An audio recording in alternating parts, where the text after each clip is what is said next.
I catch you with these arms that hold me back against this wall.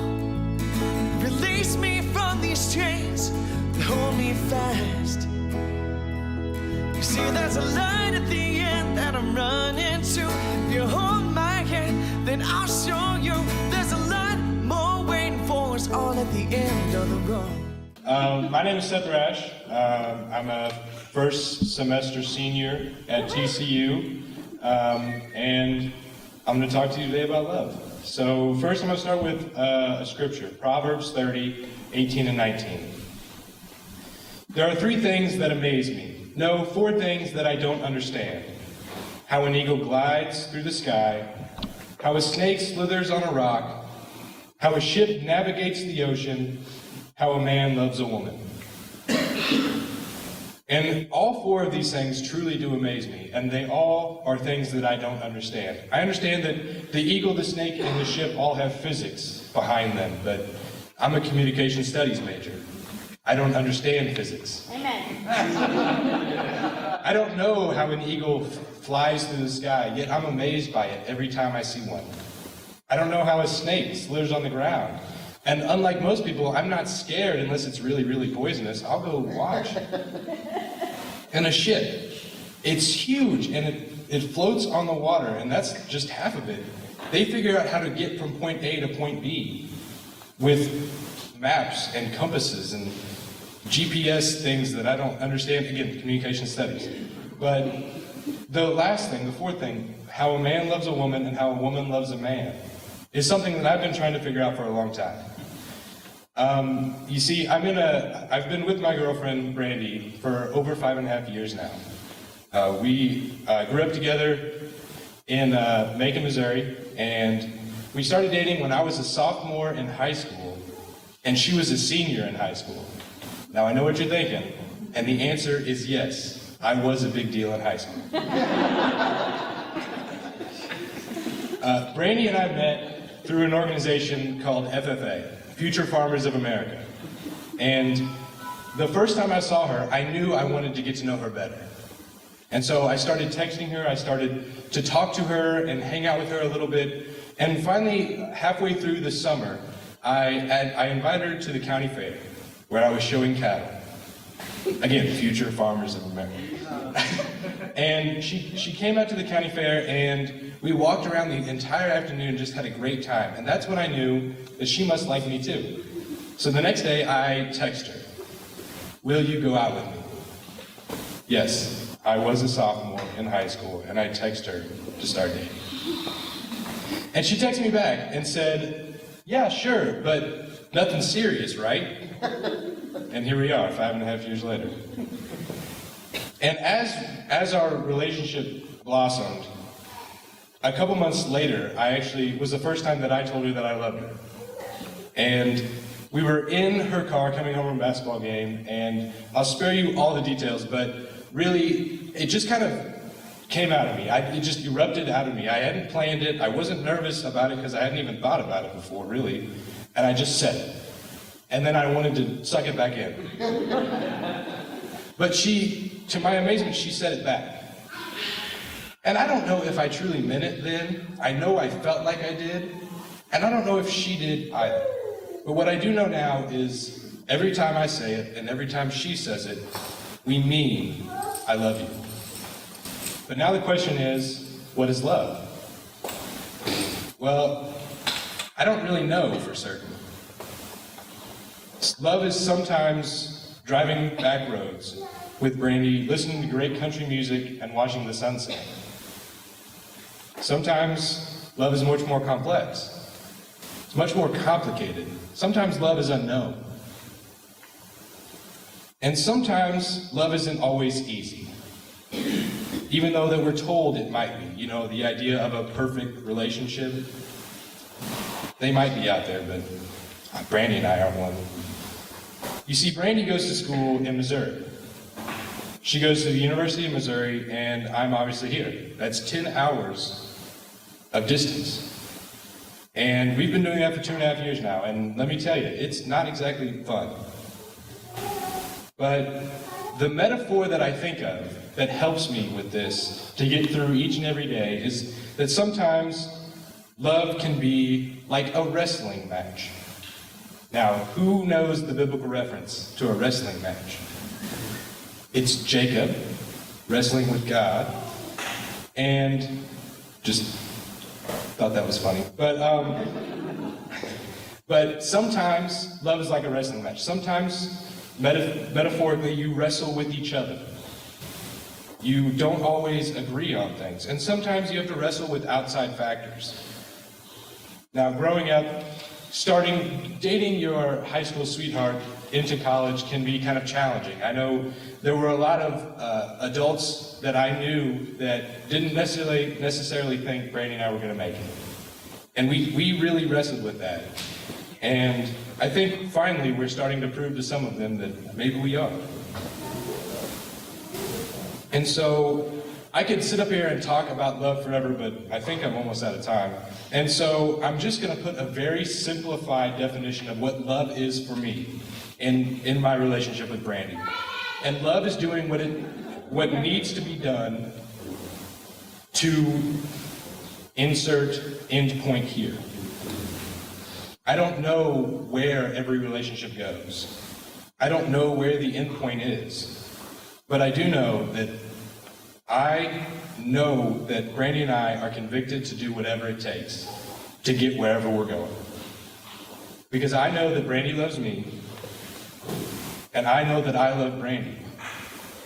And her love proves to me that God loves me as well.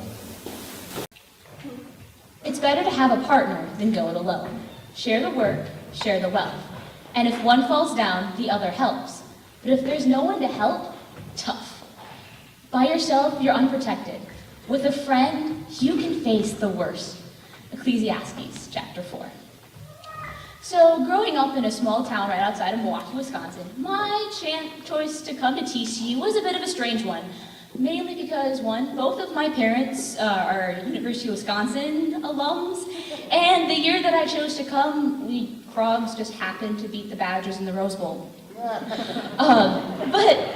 you know, I really so far enjoyed my time down here in Texas. I've been introduced to cowboy boots and sweet tea and the phrase y'all, which is awesome. But I had some difficulties when I came down to Texas. First off, it's 106 for like weeks on end, which never happens up in Wisconsin. And just in general, adjusting to being in a new state, in a new city, by myself was really daunting. And I thought, well, to make friends, I'm going to join the marching band, because it was something that I thoroughly enjoyed doing in high school. However, all it really ended up doing was eating up all of my time, eating up my entire Saturday, a lot of my times during the week, and it just made it really hard for me to find friends in other places, mainly because not only did it eat up my time, but I don't party, so couldn't meet friends that way either. And I fell into a really rough time. It was lonely and loveless, because while my family and friends back home were supporting me, they weren't here, and it was really, really hard. And honestly, I almost didn't come back to TCU. But I prayed about it, and I decided that I was going to stop going to marching band, and I was going to get involved in faith-based things. And that was one of the best decisions of my life. I started coming here to the Search, and I joined Eta Iota Sigma, which is also known as HIDS, which is the Christian sorority at TCU. And the really cool thing whenever you join a sorority or fraternity is that when you join, you're paired up with older members of the sorority, and they're your big sister, big brother, depending upon your gender.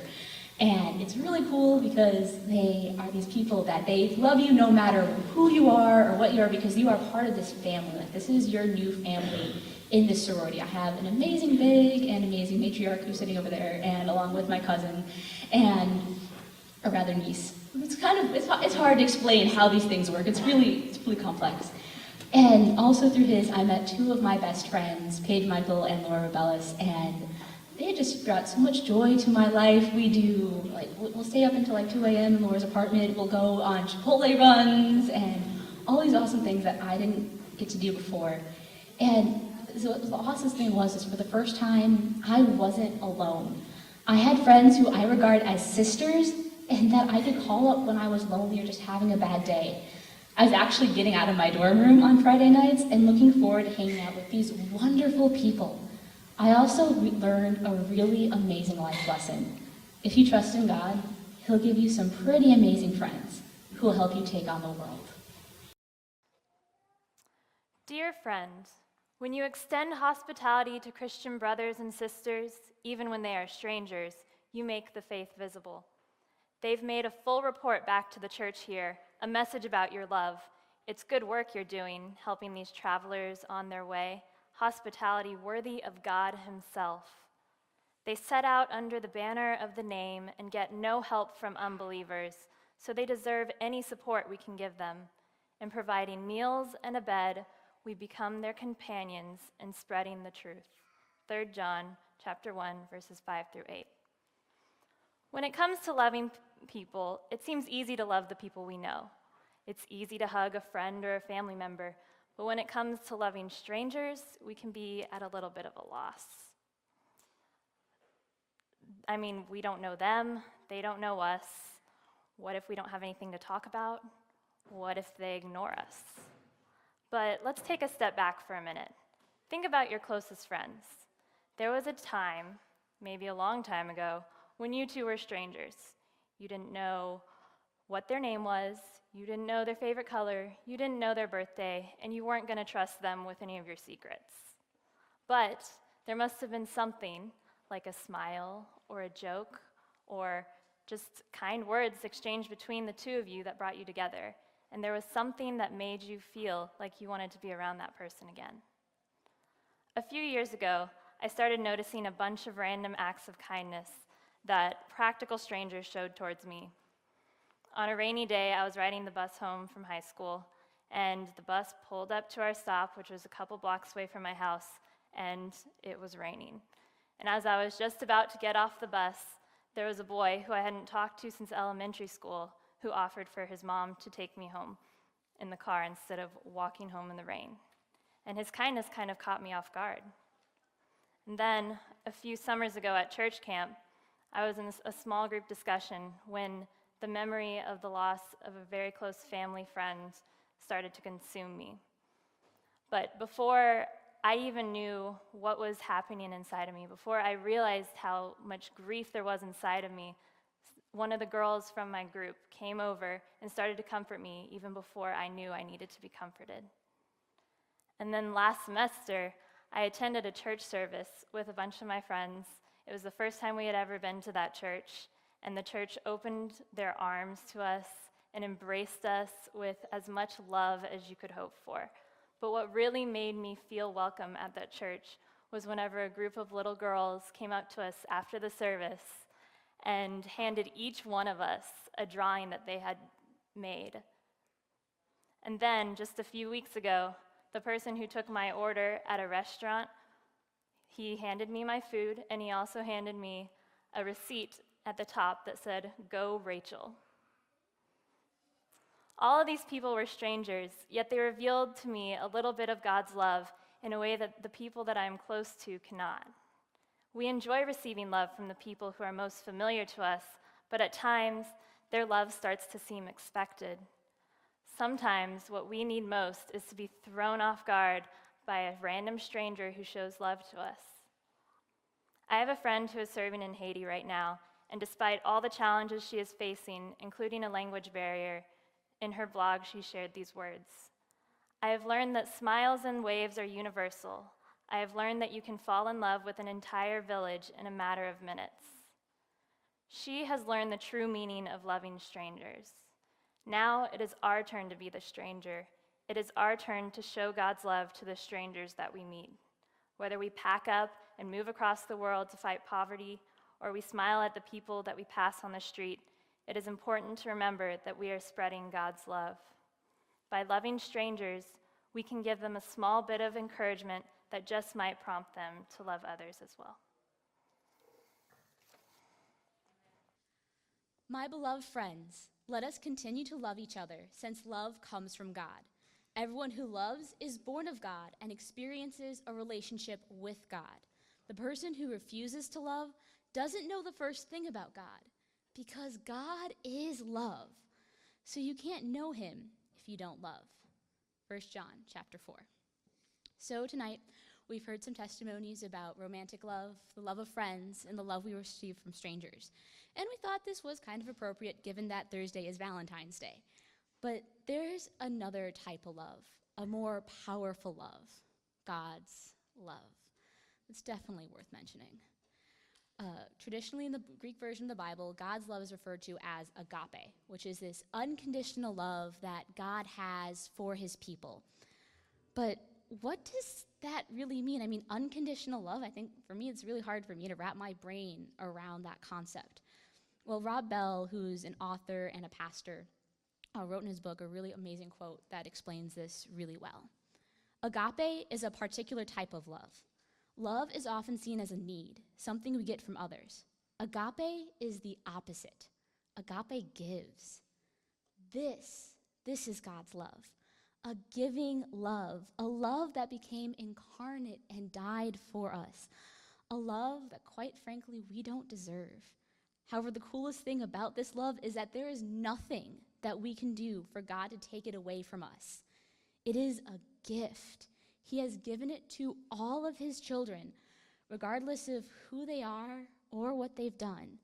It's one of our many gifts from him, and it's up to us to put it to good use. But if we're imperfect and human and sinful, how can we adequately put this gift to good use? The answer is actually found just a couple verses later in 1 John chapter 4.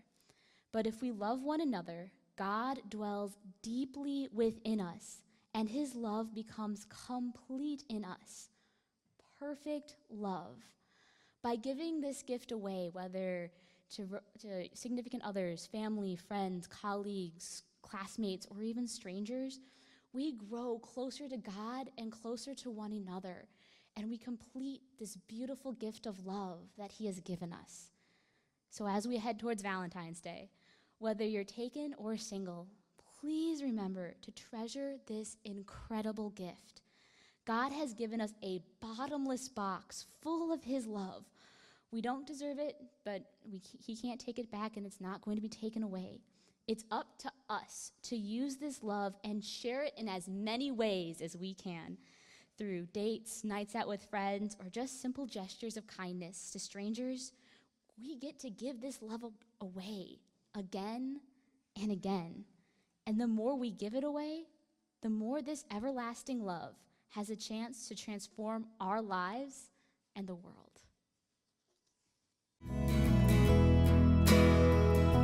See, I catch you with these arms that hold me back against this wall. Release me from these chains that hold me fast. You see, there's a light at the end that I'm running to. If you hold my hand, then I'll show you there's a lot more waiting for us all at the end of the road.